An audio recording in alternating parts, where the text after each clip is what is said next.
नमस्कार, मैं विनोद कुमार शुक्ला, IF पर आपका स्वागत है।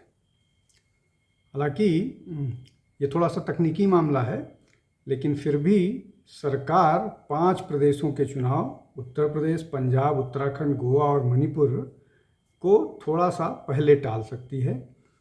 इनमें से 4 प्रदेश के चुनाव जो हैं, उत्तर प्रदेश को छोड़ करके पंजाब, उत्तराखंड, गोवा और मणिपुर, ये मार्च में ड्यू हैं। 15 मार्च तक यहाँ चुनाव होने चाहिए। लेकिन जो मुश्किल है, जिस कारण से चुनाव को पहले कराया जा सकता है, वो ये है कि 1 मार्च जो है वो डेडलाइन है सेंसस पूरा करने की, 1 मार्च 27। और उन परिस्थिति में इतना सारा प्रबंधन, जिसकी ज़्यादातर जिम्मेदारी गृह मंत्रालय पर होती है, और गृह मंत्रालय का ही काम है सेंसस करना, जनगणना करना, तो उन परिस्थितियों में चुनाव को पहले कराए जाने की संभावना बहुत तेज़ी से बढ़ रही है। अब इसमें उत्तर प्रदेश एक ऐसा प्रदेश है जहां पर मई तक चुनाव कराए जा सकते हैं, लेकिन 4 प्रदेशों में चुनाव पहले हो और उत्तर प्रदेश में मई बाद में हो, जनगणना के बाद हो, तो वो इन सब के मद्देनज़र इस तरह की संभावना बन रही है कि या तो दिसंबर 2026 या जनवरी 2027 तक इन 5 प्रदेशों में चुनाव करा दिए जाएं। और भी बहुत सारी संभावना हैं जिसके कारण सरकार ये चाहती है कि चुनाव पहले करा लिए जाएं, चूँकि लगातार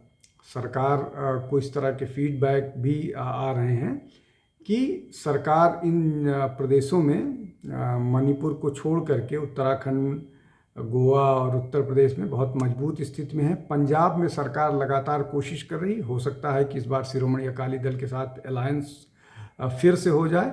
और जिस तरह से कांग्रेस और आम आदमी पार्टी वहाँ पर पंजाब में, पंजाब की राजनीति में जिस तरह से उन पर लगातार उनकी आलोचना हो रही है, वो एक के बाद एक मुश्किलों में फंसते जा रहे हैं। उन सब परिस्थितियों में इस बार अगर भारतीय जनता पार्टी अपने अलायंस के साथ वहाँ कुछ बेहतर कर पाती है तो उसको नहीं नकारा जा सकता। और लगातार सक्रियता केंद्रीय नेतृत्व की पंजाब की तरफ बढ़ी है और पंजाब पे वो काम करते हुए दिखाई देते हैं। तो इन सारी परिस्थिति में इस बात की पूरी संभावना है कि इस बार जो 5 प्रदेशों के चुनाव होने वाले हैं वो उनको पहले टाल दिया जाए। एक और दूसरा जो महत्वपूर्ण मसला है वो है कर्नाटक का। कर्नाटक में लंबे समय से डेडलॉक बना हुआ था और जो मुख्यमंत्री सिद्धारमैया हैं वो पद छोड़ने के लिए नहीं तैयार थे, और DK शिवकुमार इस बात पर लगातार अड़े हुए थे कि उनको अब मुख्यमंत्री बनाया जाना चाहिए। जो 2.5 साल की सहमति बनी थी, उस सहमति के आधार पर अब उनको मुख्यमंत्री पद की जिम्मेदारी दे देनी चाहिए।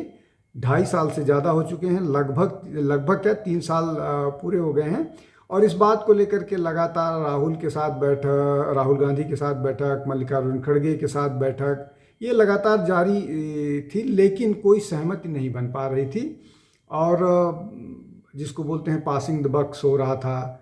खड़गे साहब राहुल गांधी पर जिम्मेदारी डालते थे, राहुल गांधी की तरफ से कोई बयान नहीं आता था, बैठकें होती थी, ब्रेकफास्ट मीटिंग्स होती थी, दिल्ली तलब किए जाते थे, दिल्ली पहुंच जाते थे।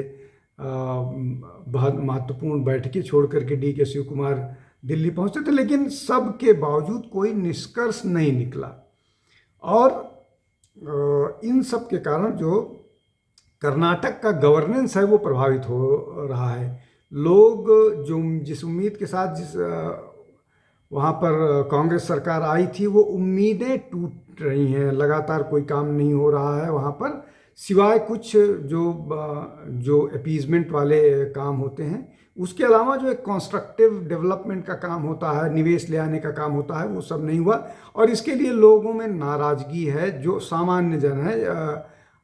और इसका सबसे एक बड़ा वो ये है कि जो टेक हब के रूप में बेंगलुरु और पूरे कर्नाटक को जाना जाता है, उसके बावजूद वहाँ पर ग्रोथ जो है वो उस ढंग की नहीं नज़र आई। पानी की क्राइसिस थी, वाटर लॉगिंग की क्राइसिस थी, ये सारी चीज़ें वहाँ नज़र आई और इससे सीधे तौर पर गवर्नेंस प्रभावित होता है। अब जब गवर्नेंस प्रभावित हो रहा है तो निश्चित तौर पर सरकार को और पार्टी नेतृत्व की चिंता बढ़ी और इसीलिए इस मामले को पूरी तरह से जल्दी निपटाया जाना चाहिए। अब इस सब पर हुआ क्या? अचानक हुआ ये कि जिस तरह से केरल में प्रियंका गांधी के इंटरवेंशन से मामला सुलझा है, वैसा ही कर्नाटक में होता हुआ दिख रहा है। कर्नाटक में भी इस तरह की खबरें आ रही हैं और कहा तो ये भी जा रहा है कि सैटरडे को डीके शिवकुमार का शपथ ग्रहण भी हो सकता है, लेकिन अभी ये अपुष्ट खबरें हैं।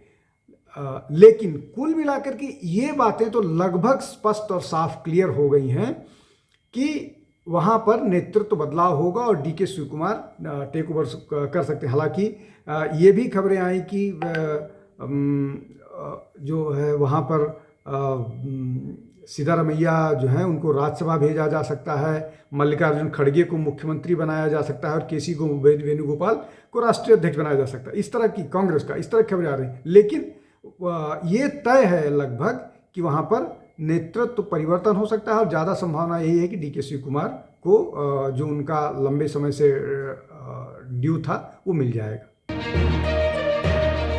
अब एक जो तीसरा महत्वपूर्ण मसला है जिस पर लंबे समय से चर्चा हो रही थी और सरकार जो है लगभग मतलब सरकार आलोचना का शिकार थी, वो है SIR का मामला, special intensive SIR special intensive revision. अब ये स्पेशल इंटेंसिव रिवीजन जो है वो उस पर मामला सुप्रीम कोर्ट गया हुआ था। सुप्रीम कोर्ट ने कल इस मामले पर अपना फैसला दिया और उस फैसले में ये स्पष्ट किया कि जो SIR है ये कहीं से भी संवैधानिक रूप से गलत नहीं है और चुनाव आयोग की ये संवैधानिक जिम्मेदारी है कि वो चुनाव कराए और न केवल चुनाव कराए बल्कि सही ढंग से चुनाव कराए और वोटर्स का रिवीजन या वोटर्स चुनाव रोल में सही हैं या नहीं हैं, ये उनकी जिम्मेदारी well with in the constitution है।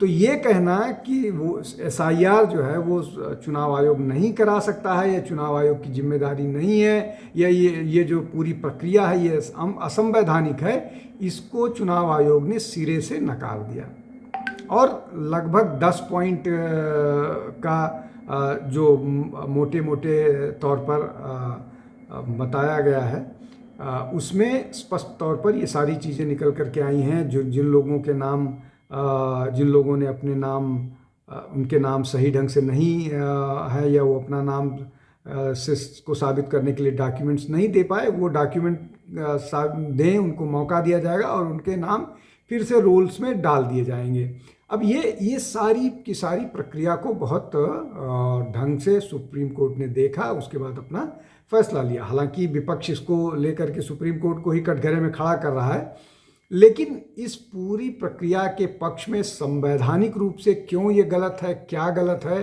कहाँ से गलत है और क्यों गलत है, वो विपक्ष या जो लोग उसके खिलाफ गए थे वो साबित नहीं कर पाए। अब इसमें एक और महत्वपूर्ण बात है जिसको समझ लेना चाहिए कि SIR जो है वो लगभग पूरे देश में होना है, आधे उसमें हो गया और लगभग 13 करोड़ वोटर्स छटे हैं और अभी इतने ही वोटर्स की और कम होने की संभावना है। ये वो वोटर हैं जो या तो मृत हैं या जिनके 2 जगह 3 जगह नाम है या और कोई इस तरह की चीज़ें हैं या उनके नामों में डिस्क्रिपेंसी है। तो निश्चित तौर पर ये एक फैसला आया।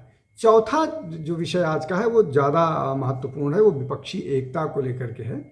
सबसे पहली बात तो ये कि तेजस्वी यादव ने अपने पुत्र का जन्मदिन उत्तर प्रदेश के गाज़ियाबाद में मनाया।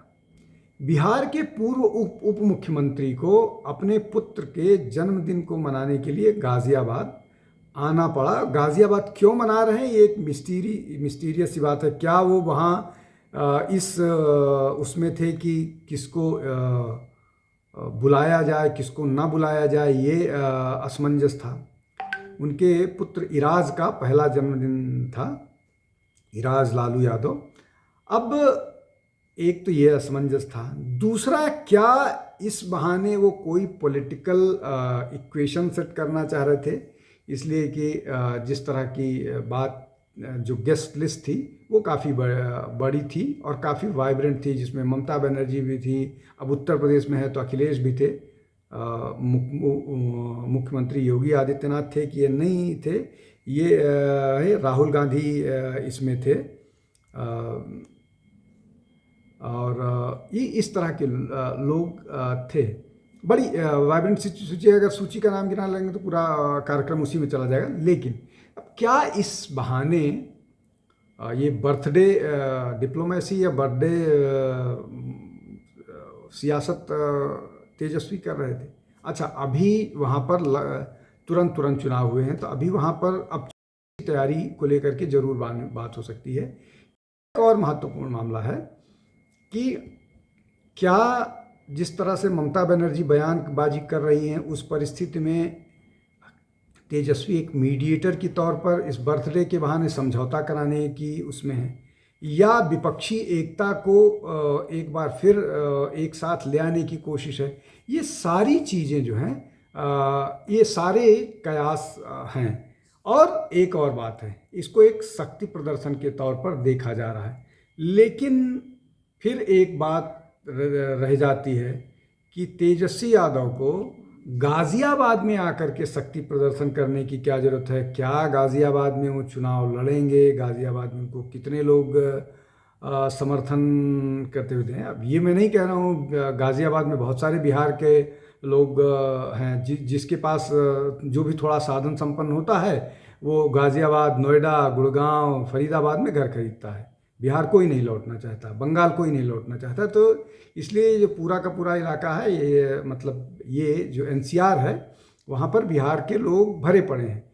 तो लेकिन उनसे क्या होना है? वो तो ज़्यादातर वोटर अब उत्तर प्रदेश के बन गए हैं, तो वो भी नहीं होना है। ये एक मिस्ट्री है, क्यों गाज़ियाबाद में है, इस पर बहुत सारे राज खुलेंगे। हम उन सब पर नज़र बना करके रखेंगे।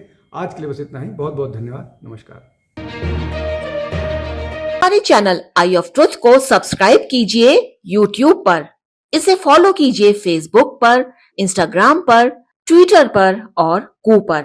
हमारे चैनल के बारे में फीडबैक देने के लिए हमें मेल कीजिए ioftruth.6@gmail.com पर।